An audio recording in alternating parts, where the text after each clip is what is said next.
Transport Secretary Chris Grayling has said that the UK will not need the same laws and regulations as the rest of the EU to avoid a hard border with Ireland. After Brexit, negotiations with the EU are currently locked, chiefly over the issue of the Irish border, with no agreement having been reached over how Northern Ireland can leave the EU's single market and the customs union and keep a frictionless border with the Republic of Ireland.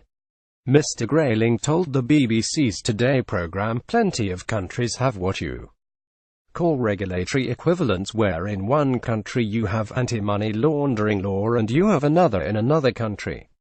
They are not the same. They have a similar goal and each recognizes the integrity of the other to stamp out money laundering. We don't have to have, and we've never said we will, and we don't want to have a situation where in future our laws are identical to the European Union. There will be areas where we do things in a similar way. There will be areas where we don't do things in a similar way." That's all the Prime Minister was seeking to achieve to make sure we can ensure trade flows as freely as possible across the borders. Various solutions have been proposed, in which goods could be customs checked at the point of arrival at departure rather than at the border. Or the same regulations could be maintained specifically in areas of high cross-border activity, like energy.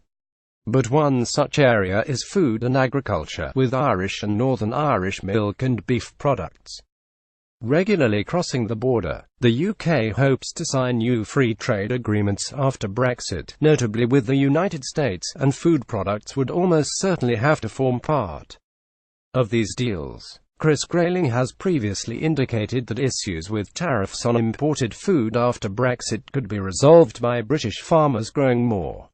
Leading Brexiteer Tory MP Bernard Jenkin also told the programme the UK should not give up on its goal of regulatory autonomy.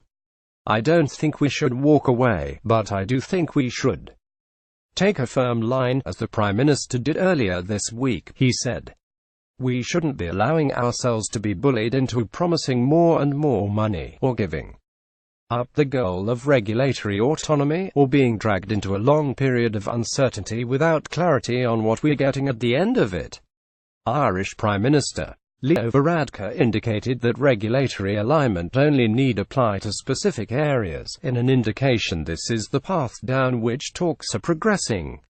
But the DUP has suggested it will not compromise, and will not tolerate any different status between Northern Ireland and the rest of the UK.